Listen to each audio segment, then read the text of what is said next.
Welcome to The Criminologist, the podcast dedicated to educating and entertaining our listeners. We bring you subject matter experts from around the world and share the latest and greatest evidence-based practices and interventions to help individuals desist from a life of crime and delinquency. Now, please welcome the host of The Criminologist, Joseph Arvidsson. Hello and welcome to episode 215 of the Criminologist Podcast. Happy to have you all with us today.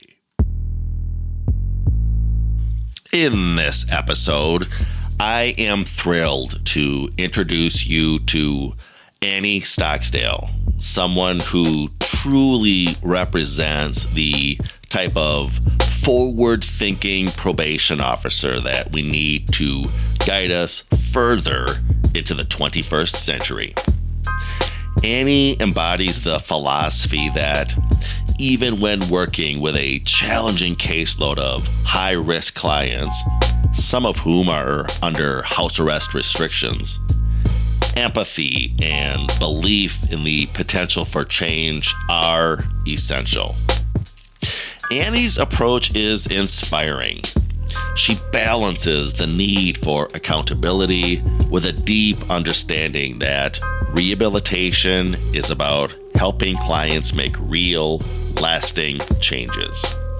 Through her work, she shows that it's possible to challenge conventional, punitive mindsets and focus instead on building pro-social habits, encouraging clients to take their kids to the park or go to the gym and discover who they are outside of their past behaviors. She sees the possibility for growth in every individual, and that's exactly the kind of mindset that we need in the field of corrections. Annie also recently experienced her first American Probation and Parole Association Training Institute, held right in her home state of Indiana. The experience had a profound impact on her, particularly as she met and learned from professionals not only from across the country, but from around the world. Her story is a great reminder of how important these opportunities for connection and collaboration are, as they help us grow both personally and professionally. Stay tuned as we dive into our conversation with Annie Stocksdale, where we will explore how her approach is changing lives and helping redefine the role of probation in today's world. Sit back and enjoy my conversation with Annie, and I'll see you all on the other side. Well, welcome to the show, Annie. So thrilled to have you here on the Criminologist Podcast. I love for my listeners to present various perspectives of those in the field, ranging from the academics we've had on the show, individuals with lived experiences, and, of course, practitioners such as yourself. I'm really excited to have you on the show because, and we'll get into this, I've just really gotten to know you a little bit, and I love that sort of worldview that you're bringing to the work you do, working with those high-risk individuals, and again, sort of that holistic approach that you take and that ever-curious approach, I guess I should say. So without any further ado, Annie, why don't you just go ahead and introduce yourself to the audience, a little bit about yourself, your sort of career trajectory that got you to this point, lest listeners are wondering, boy, what if I wanted to follow Annie's pathways? What might that look like for me? And then we'll start talking about some of these amazing topics that we're going to cover today. My name is Annie Stocksdale. I have a bachelor's degree in education. So I started out teaching middle school and high school English, and those kids were very difficult. So I decided to work with felons instead. And I found a job in my county in Indiana doing assessments. They called it a reentry coordinator. So I basically went into the jail a lot of times, and I would do assessments for the judges to determine what sort of interventions clients needed. And then I would write reports and I would send those to the judges. I would refer out to treatment centers. I would arrange furloughs, and I worked with probation to help them with their case plans and doing the assessments for them as well. So from there, I was able to make a lot of really good connections with the courts and probation and all of the community resources. And I moved to intensive probation in the same county. It was a grant-funded position, and it was a little intensive program that we had, and it was a step-down program. So I learned so much there about supervision. And then there was an opening at Community Corrections where I had worked before doing the assessments, and I went back there doing the same thing, but with a much smaller caseload. So that's where I am now. This is one of the things I love about corrections, and I'm sure you'll agree, is, there's so many different pathways, different trajectories, if you will, to get to the field. It's not this cookie cutter ABC. And that was a great illustration, what you just talked about. I chuckled. Listeners probably heard me when you said you were a teacher, but you decided to jump ship to work with felons because that was a little less stressful. The irony there was not lost on me.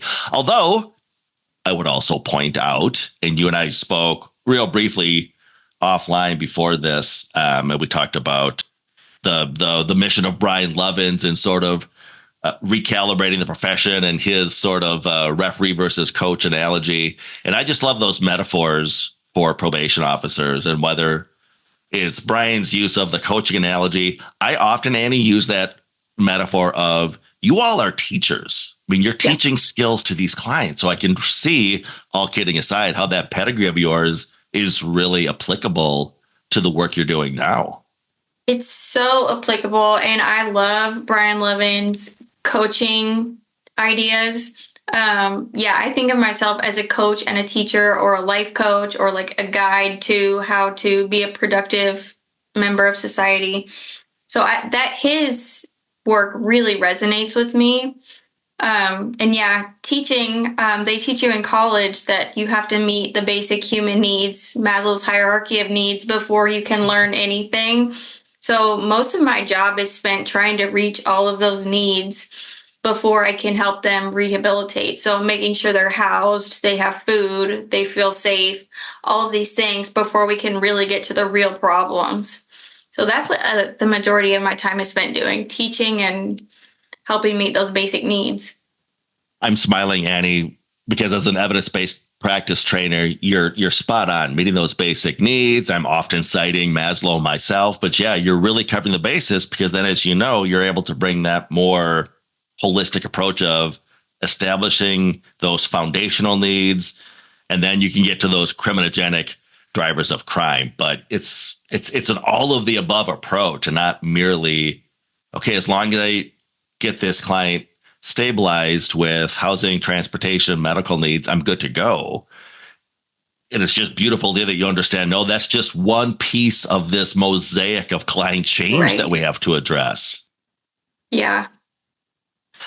I wanted to mention a recent LinkedIn post of yours, which I absolutely loved. You talked about the fact that, you're supervising a high-risk caseload, and correct me if I'm wrong, a condition of theirs is to abide by certain house arrest restrictions. Talk about how you balance those public safety needs with those high-risk folks being on house arrest, but also realizing that, confinement in and of itself isn't going to change those individuals. And you see the bigger picture about how simply being punitive isn't going to change those individuals. And I know you talked in your post about, understanding someone's on house arrest, but with permission, of course, they can still get out to see the kids or go to the park or these other pre-approved activities. And I think, and we'll talk about this shortly, I made a comment about, it sort of sounds like, Annie, you're embracing this notion of dynamic security. But maybe just talk about what you bring to the table supervising high-risk folks on house arrest, but also inserting some of those best practices into your routine. So I supervise high-risk clients. That can be sex offenders, that can be the extremely mentally ill, that can be the serious addiction issues, violent crime. So I do have to take into account the various types of crimes that I'm dealing with. For example, you wouldn't let a sex offender go take their kids to the park. Obviously, that's a no-no. However, studies show that solitary confinement does not help with recidivism reduction. So, and home detention isn't solitary confinement, but it's similar. And I think that if someone is stuck at home, they're not learning the skills that they need to go out into the real world and be a productive member of society. So I try to keep them busy because, if they're busy with pro-social activities, they're not going to have the time for the criminal activities. My number one goal is to keep the community safe. And then my second goal is to rehabilitate the client. So I take those very seriously, and I try to help them cultivate new hobbies that are going to be a good use of time. Because if you're bored and you're a drug addict, then you are going to resort to the old things that you know. So if we can get out of the house and we can enjoy things like going to a restaurant because now we have a job and we can afford it and we're doing all of the right things, then I can show them a different lifestyle than what they're used to. So that's really the goal, is to show them you don't have to wake up at 3 p.m. and run the streets. You can go to work, have a nice life. You can take your kids out to dinner, take your kids to the park. And most of the time, these clients are doing this as a result of compliance over the long term. So they've earned these things. We don't just start with, hey, you can go to the movies tonight because you showed up for your appointment today. Most of the time, they've been with me for a while, a couple of weeks, a few weeks, and we make sure they're working and they've hit all of these goals that they're working toward. And then we use these as incentives. So it's like the prize for doing all the right things. Mm-hmm. Yeah, I just love that approach. I mentioned dynamic security, which people often cite the sort of Norwegian prison experience with dynamic security, which is really being more relational, which is what you're doing with your clients. But another aspect of that is what they call the principle of normalcy in their jails and prisons, which is the jail setting should be as normal to the outside setting as possible. So, and this gets some jaw-dropping reactions from American correctional practitioners, but they're set up like their home apartment, and they can wear street clothes. Again, the principle of normalcy. They feel that the punishment is being isolated from society. The punishment is being removed from your family. The punishment is being, again, out of the community, but we don't need to pile on, so to speak. And as I said, it sounds like you're sort of embracing that principle of normalcy. Okay, yes, you're on house arrest because of certain legitimate public safety concerns, but that doesn't mean that it's got to be this punitive, almost make you worse variable. I think it was Shad Maruna turned me onto this concept of jails and prisons are almost the ninth criminogenic need, if you think about it, right? Right. Again, we get to a point where it's necessary. And again, I believe it was the late Ed Latessa talked about, he used the chemotherapy analogy. It's like, yeah, you might need chemotherapy to treat cancer, but you really got to be careful with the dosage, or you're going to do too much damage than good. Right. If you're just incarcerating people or throwing people on house arrest to sort of, get your pound of flesh retribution, that's a risk factor. Right. And to your credit, Annie, it sounds like you're doing everything to counter that and say, okay, we're doing this because of public safety considerations, but let's instill this principle of normalcy rather, and introduce some skill building, which I'm sure you're doing as well. Maybe talk a little bit more about what that looks like, your experience with one of your clients on house arrest versus, say, an old school traditional house arrest where it's just in-home solitary confinement. Okay, so I had a client who he was really young. He was a young African-American male, and he was on house arrest, and he couldn't do all of these basic things. Like, he didn't know to show up on time, and he didn't know how to fill out a job application or an interview. So we're spending time in our appointments. We're just teaching these basic life skills that his parents haven't taught him. I was asking him, didn't you play any sports growing up? Didn't you have a coach or something? And he's like, no, my mom did not put me in any activities. I had to go steal food so that I could eat. And that is so different from my experience growing up. So it's nice to be able to put myself in their shoes once they feel comfortable enough to tell me these things, because that obviously was not our first appointment that he was telling me this. And then we can go from there and say, man, that was not my experience, and that's not how your mom should have treated you. And I want you to make sure that when you have your own kids, you know that that's not right, and that's not the way we treat our children and give her a better life than, what you've experienced. So the goal is to do just a little bit better than our parents and know, hey, this is how my parents were probably raised and didn't know any better, but now we know better and we can do better. So I'm trying to instill all of these little values in my clients along the way without them knowing that I'm trying to change the way that they're thinking about things. And empathizing with them is really important in order to have them see my point of view, because I'm not just telling them all day long, you have to do this, you have to do that. Like, I know that this is what you're used to, and this isn't working at this point in time, so let's try something else. One of my favorite things to do is say, hey, if you go to inpatient treatment and it really sucks, I want you to come back and tell me how terrible it was, and you can tell me that I was wrong and you were right. And, if that doesn't happen, then we'll go from there and see what happens. But yeah, if you need to prove me wrong, go ahead. I'll take it. Yeah, I love it. I absolutely love that approach, right? I often tell folks, your clients' behaviors will catch up with them eventually. And like you said, prove me right or prove me wrong. But I find myself saying that a lot of times. I've noticed some of the older school POs that get trapped in this sort of, Joe, I know they're lying to me. I know they're lying to me.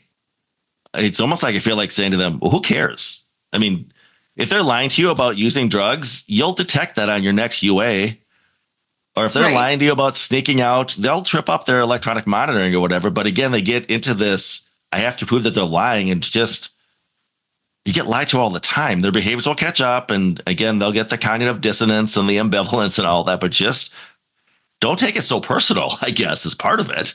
Well, I have to tell you, I used to be that way. I used to get so angry at my clients, and now it's like, if you're trying to dodge a drug screen, or you're trying to not use in this window of time so that I don't catch you, then it's going to catch up eventually. I mean, you're going to be seeing me for 3 years, so we can only play this game for so long. Yeah, exactly. And really, I'm sad for you that you have to spend all this time plotting how to avoid screwing up. Like, let's just work it out and we can help each other. I love that. And when you see, it's okay. You're sad for them versus angry, because again, you're seeing that they're lying to you and you're not taking it so personal and trying to play this eternal cat and mouse gotcha game. Right. Because like you said, I've got you on supervision for 3 years or so. Your behaviors will catch up with you. I don't care that I know you're lying to my face in the moment. You're lying out of fear or frustration or trauma or whatever. But yeah, don't take it so personal. Yeah. I want to change gears a little bit, Annie. You're doing amazing things down there. And as an evidence-based practice trainer, I know there's amazing things out there. But oftentimes what I find is that the devil's in the details when it comes to implementing these things and changing the culture of our agencies or our jurisdictions, if you will. In your experience, Annie, what challenges have you faced when you've tried to implement this more sort of open approach to supervision? And, how have you navigated some of the pushback that you may have gotten from the courts or your colleagues or other stakeholders or your peers? So I am very fortunate in that my bosses are very supportive of the way that I go about my job. And we have a very team-oriented atmosphere where I feel very comfortable going to them and asking their opinion. I go to all of my colleagues and ask their opinions about certain situations because I don't want to make a mistake. There's a lot riding on what I'm doing, and I want to have plenty of feedback to make sure I'm making the best choices possible. I feel like the culture has changed in our county, at least, to where it's not so punitive, and we are all moving more toward trying to be more open in supervision, I guess you would say, and more empathetic and things like that. It did at one time. It was like oh, how could you let your client talk to you like that? And we did have that. But I think as we've progressed as a county and as the field has progressed, we've leaned more toward the more rehabilitative, I guess you could say, type of supervision. So I haven't experienced a ton of pushback. Yeah, I try to make sure I can always explain the decisions that I make, and I can always justify my thought process if it ever worked, because I have to testify in court all the time. So if the judge says, hey, why'd you do this? I want to be able to say I did this because they were doing A, B, and C. So that's my methodology. I love it. I absolutely love it. Hey, you've mentioned Indiana. Let's drill down there a little bit. We know that within the risk need responsivity framework, whether you want to call it case planning or supervision strategies or whatnot, it's all about linking assessment with how you actually interact with your clientele. Maybe talk about how you incorporate risk assessment tools, such as the Indiana risk assessment system, in a way that really aligns with that rehabilitative philosophy of helping clients live healthier and more well-connected lives, and really sort of operationalizing the risk assessment into your case plan efforts. So the risk assessment is absolutely crucial to my case planning and to my supervision. I use the risk assessment to determine someone's risk of reoffending, and then I can modify their supervision based on that risk level. So if someone is high risk, they're going to have fewer privileges than someone who's low risk, and someone who's low risk is not going to benefit from meeting with me as often as someone who's high risk. I mean, studies show that makes their recidivism more likely to occur. So the risk assessment determines what kind of freedom I can give my clients and what type of treatment and restrictions they would benefit from. So I use it to determine criminogenic needs, where we need to focus our efforts at, and then provide a direction for case planning. So each client's going to be a little bit different in how we approach case planning and how we approach all of their needs. We'll prioritize their needs and their interventions based on, the severity and what we're working on. So the risk assessment helps me do all of that, and it's kind of like my North Star in case planning. They get a lot. I mean, risk assessment is what you make it. So you can sway it one way or the other, but if you're doing it the way it's intended and you're using it the way it's intended, I feel like you can get a pretty good gauge on risk level. Yeah, I couldn't agree more. And again, I think we need to do more to really, as you're doing, embrace that in our day-to-day interactions of how we case plan. Even just now, when I was asking you the question and in your response, I was thinking, boy, even when we say that term risk assessment, it's such a limited understanding of that tool. It gives the impression to the layperson or the new PO that, oh, this is just your level of risk. It's like, well, no, it's need as well. It's my case planning. It's my diagnosis, really. Yeah. We talk quite a bit on the show about the TIDES supervision model that my colleague and I, Nicole Kimberly-Staley, developed around trauma-informed and desistance-based philosophies. But let me ask, what role does trauma play in shaping the supervision style that you've developed, Annie? And how do you work with clients to address trauma and those other sort of co-occurring disorders around substance abuse to, again, help them really rebuild their lives? Like I said before, I've come to realize that I had a very privileged upbringing, and a lot of my clients did not have that experience. They experienced a lot of trauma, and interestingly, they have normalized that trauma. They don't even realize that it's trauma at this point. That's just how it was. So I have to explain to them that wasn't quite right. That probably had some effect on how you are today. Now, I'm not a therapist. That's not my role. My job is to direct my clients to the therapist to get them the help they need. I understand that a lot of my clients use substances to self-medicate from their past trauma. So I try to empathize when there's a relapse or things like that. I don't just lay the hammer down immediately. I look at the full picture, the full scope of everything that's going on with the client. And a lot of my clients I have come to find do not have very good coping skills and a lot of basic life skills. So based on all the trauma that they endured growing up or in their early adulthood or what have you. So I try to take the time to empathize with them. If they want to talk about it, I will be there to listen. And I try to reinforce better coping skills and growth mindset and mental resilience and things like that.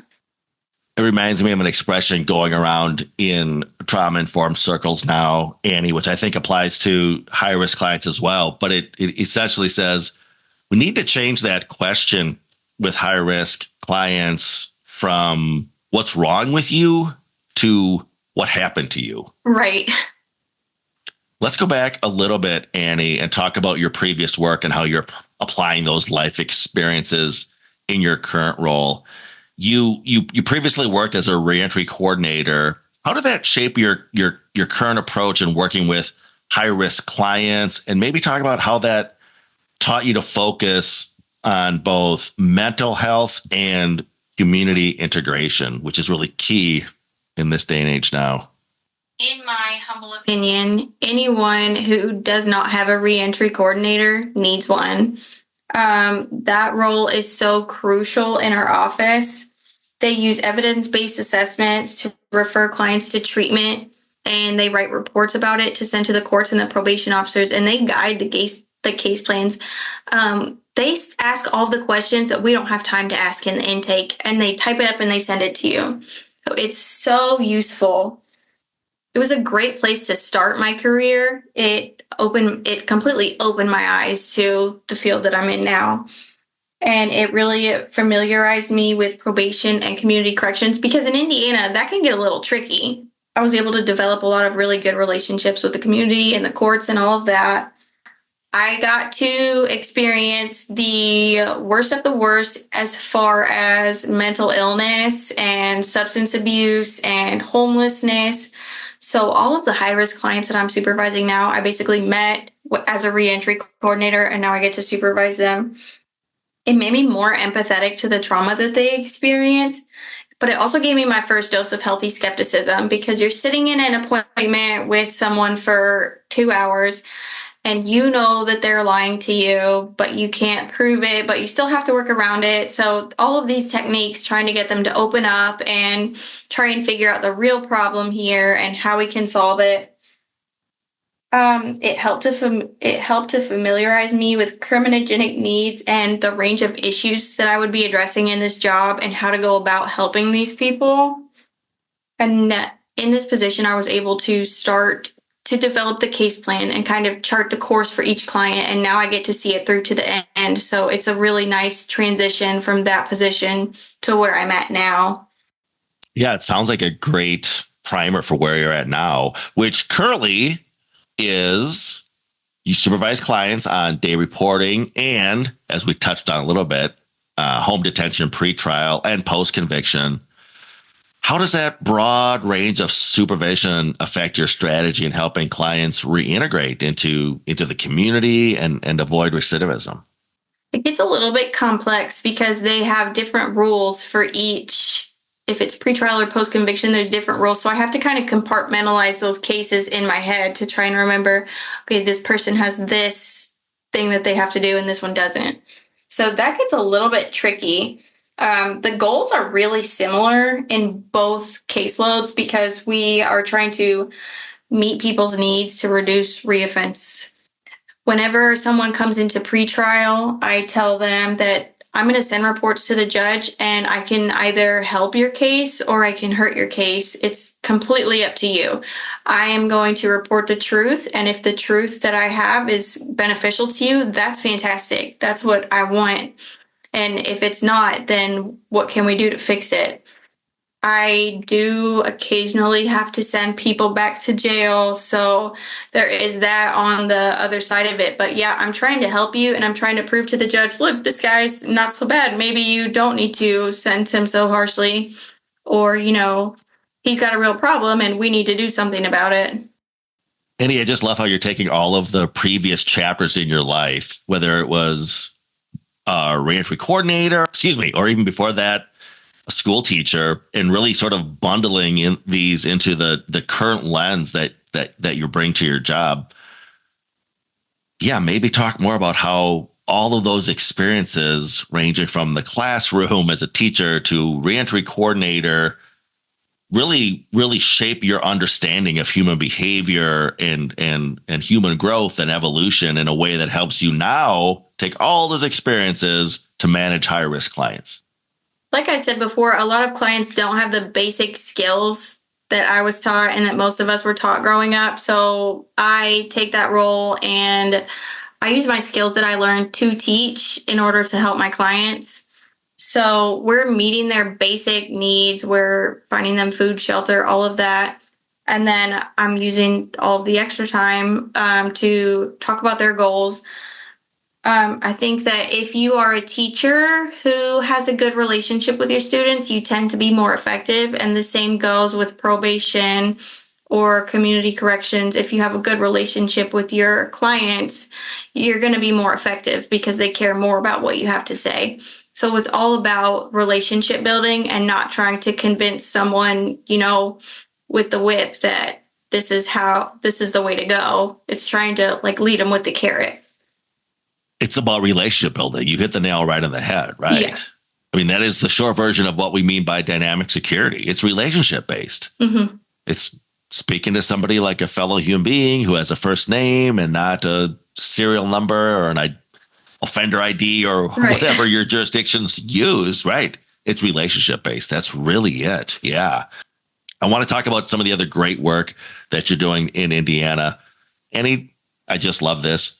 Talk about the daily gratitude journal that you're promoting and that you're all about.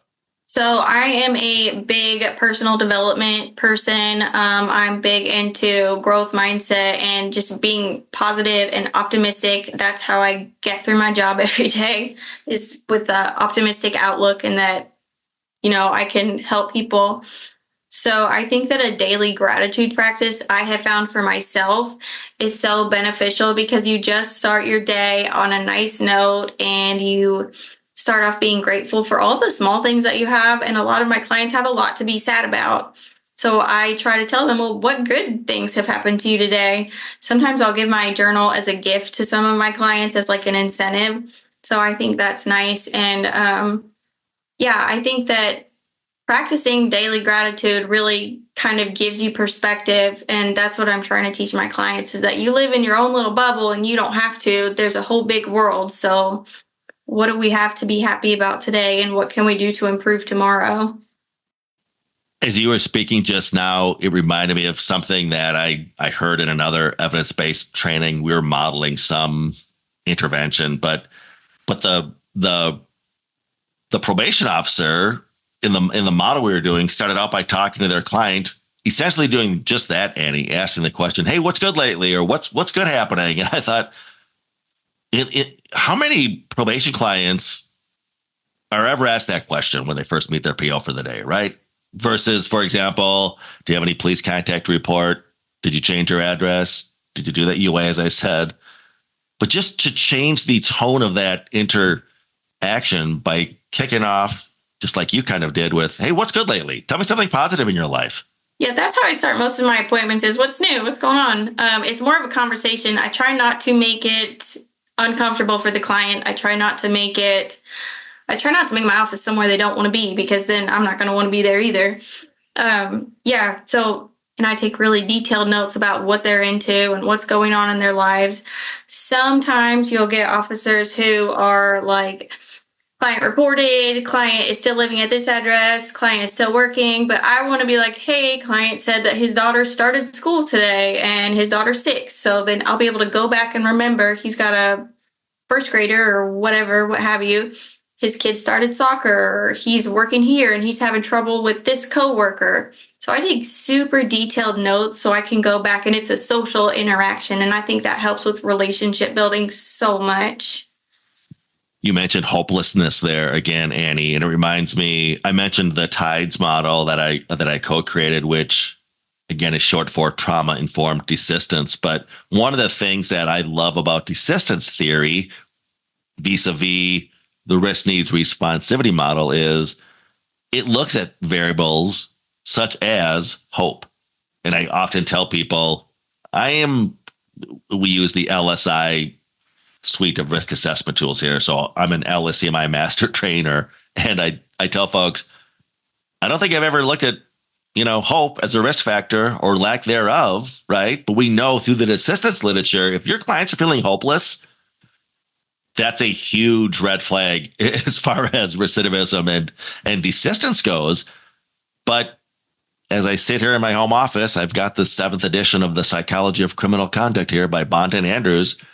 We just don't really preach a lot of hope in the R&R model, which is why we need to look more at what they're doing in the desistance camp and what you're doing, Annie, with just instilling hope in your clients and realizing you've got to address that. You've got to address that.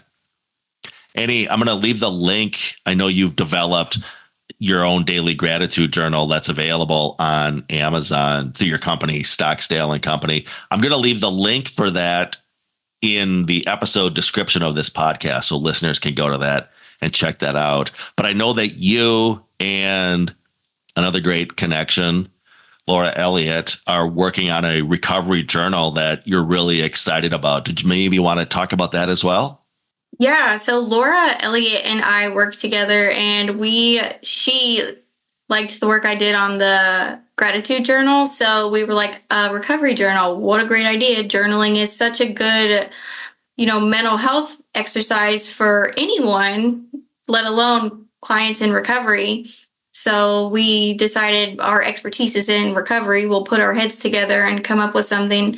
So look for our recovery journal coming out in the next couple of months. I'm pretty excited about that. Yeah, it looks really amazing. And I just love the sort of infinite mindset that you bring to this. We're still building a better mousetrap. Yeah. And I just love that you're looking for better things to do and leveraging all of your experiences, going back to that of a school teacher and considering mental health and trauma. And like you said, the value of journaling and hopelessness, and saying, guys, we're not at the top of the mountain yet. I mean, even when we look at well-established practice models, whether it's EPICS or STICS or the other sort of alphabet soup of practice models, and we look at their effect sizes or the impact that they have on recidivism, when we look at those models that have, say, a 20, 25% impact, we think, wow, that's the gold standard. That's amazing. And I catch myself saying, really, that's it. We're going to settle for that. But because of people like you, Annie, we're not. We're saying, no, we can improve that by doing things like journaling or just remembering, hey, let's try to sprinkle some hope into our interactions, or realize at the end of the day, if we don't have a relationship, all of these interventions are for naught if our clients don't feel safe and secure in our office settings with us.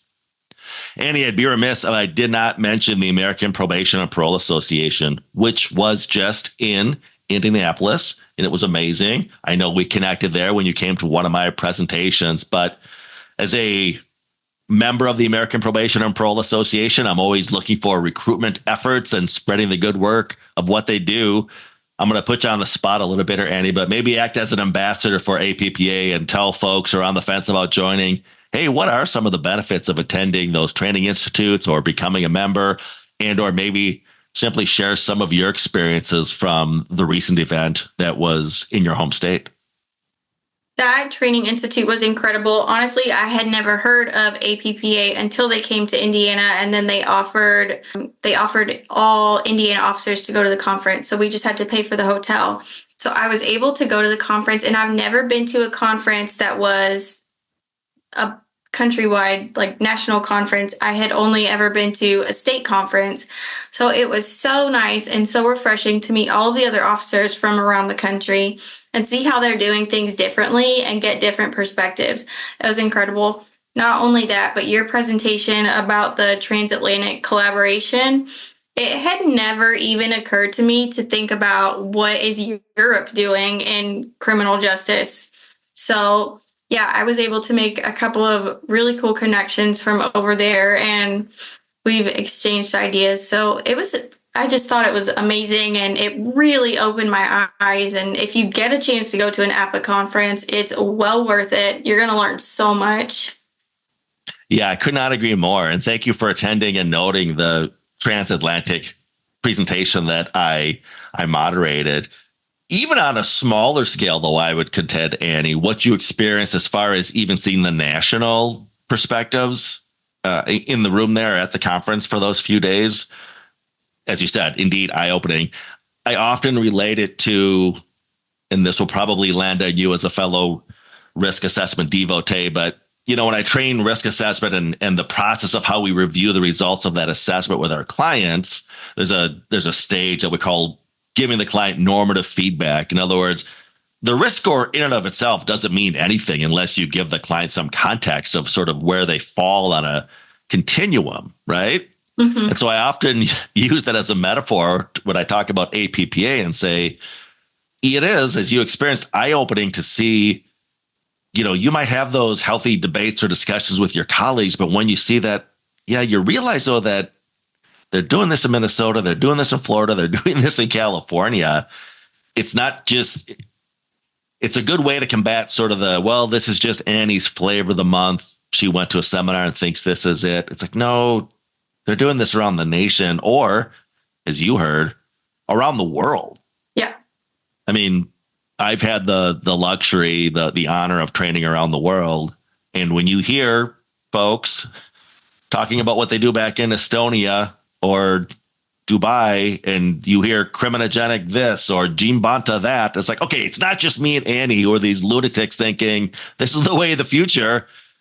There's a body of knowledge here. There's accepted practice. Get on board. This is where the field is going. And as you said, APPA is a great way to experience that if you never have.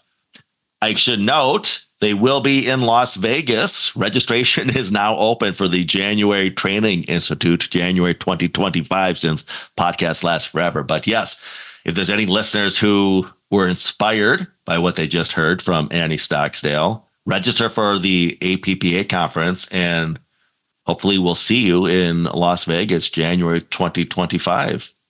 Annie, when I have you back on the show in 5 years, let's say, look into your crystal ball, be super optimistic. What do you think we might be chatting about in 5 years as far as best practices or trends or changes in the field? So I have been a lot about AI and how AI can be used to predict how we can better do our jobs. And I think that I recently stumbled across this company called Recidiviz, and they are taking data from statewide data, because normally data is not statewide. Like, we have our county data and then they have their county data, and it doesn't match up. We have different wording and things like that. So they are unifying all of the data and making it so that you can read all of the data together and then determine trends and things like that. So I'm really excited to see where that goes. I know Total Court Services talks about AI a lot and how they can use that to help with safety and home detention. So I'm really excited to see where that goes. So ironically, I just mentioned APPA is going to be in Las Vegas in January. I have been asked to participate in a 4-hour intensive session on the use of AI in corrections and what that could look like. And you just articulated it, Annie. There are so many applications, and that's what I'm so excited about. I came at it originally, at least selfishly, because I'm sort of in that trainer world, and it's just mind blowing what it could do for trainer world. But as you said, case management, records management. I mean, it's just endless. So, and I see also the comparisons between when we introduced evidence-based practices in corrections decades ago, and we had sort of the laggards and the latecomers. And when I see individuals who I would think are very progressive with other evidence-based practices being hesitant in embracing AI, I'm thinking, okay, a little bit of hypocrisy here, because what I'm hearing from you are the same things that we heard from the naysayers 10, 20 years ago when they were keeping evidence-based practices at arm's length. Right. I think it is really important to note that there are some downsides to AI, security concerns. AI can perpetuate biases that we innately have, and we don't want to do that. But I'm excited to see all of the good that it can do, and I'm really optimistic about it. Yeah, and that's one of the things I know when we've been prepping for the intensive session at the next APPA, we talked about just those kind of things. So we're bringing a very well-rounded approach to this and not just diving in head first, but giving it its due diligence, but also realizing the great utility that's going to come with this technology. It really, really is. Annie Stocksdale, I can't thank you so much for appearing on the Criminologist Podcast. As I said, I'm going to leave a link for your daily gratitude journal, which is now available on Amazon, in the description of this show. So when people read that, they can click on the link and get that journal. Annie, thanks so much. I hope to see you in Vegas. If not, we'll have you back on the show and we'll talk about more great things. Thanks again, Annie. Thanks for having me. And that brings us to an end of this incredible episode. I want to take a moment to reflect on the powerful conversation we just had with Annie Stocksdale. What stood out to me, and I'm sure to many of you, was her infinite mindset. The belief that change and growth are always possible, even in the most challenging situations. Annie's approach to supervision, particularly with high-risk clients, many of whom on house arrest, is a refreshing reminder that we are not simply referees, but, more importantly, coaches guiding people toward better futures. One highlight from our chat was Annie's daily gratitude journal, a fantastic tool that she developed to help people focus on positivity and growth. It is now available on Amazon, and I encourage all of you to check it out. You can find the link in the show description, and if you're looking to add a little more gratitude into your daily life, this is a great place to start. We also touched on the excitement building for the upcoming American Probation and Parole Association's Winter Training Institute, happening this January of 2025 in Las Vegas, Nevada. Registration is now open, so come join me and an amazing group of professionals from around the world as we continue to learn and grow in this field. I will be there, and I hope to see many of you in Vegas. As always, if you've enjoyed today's episode, don't forget to follow us on social media, leave us a review, and share this podcast with a colleague or a friend. And always remember, folks, there's no them, there's only us. Not only that, but your presentation about the transatlantic collaboration, it had never even occurred to me to think about what is Europe doing in criminal justice. So yeah, I was able to make a couple of really cool connections from over there, and we've exchanged ideas. So I just thought it was amazing, and it really opened my eyes. And if you get a chance to go to an APPA conference, it's well worth it. You're going to learn so much. The Criminologist Podcast is a production of the Paragon Group, LLC. For speaking engagements, interviews, program design, or training opportunities, please visit us at theparagongroup.llc.com. If you enjoyed the show, you can find more content and videos on our YouTube channel, The Criminologist. Don't forget to like and subscribe. Both the Criminologist Podcast and the Criminologist channel are brought to you by the Criminologist Media Group. Be sure to give us a 5-star review, and thanks for listening.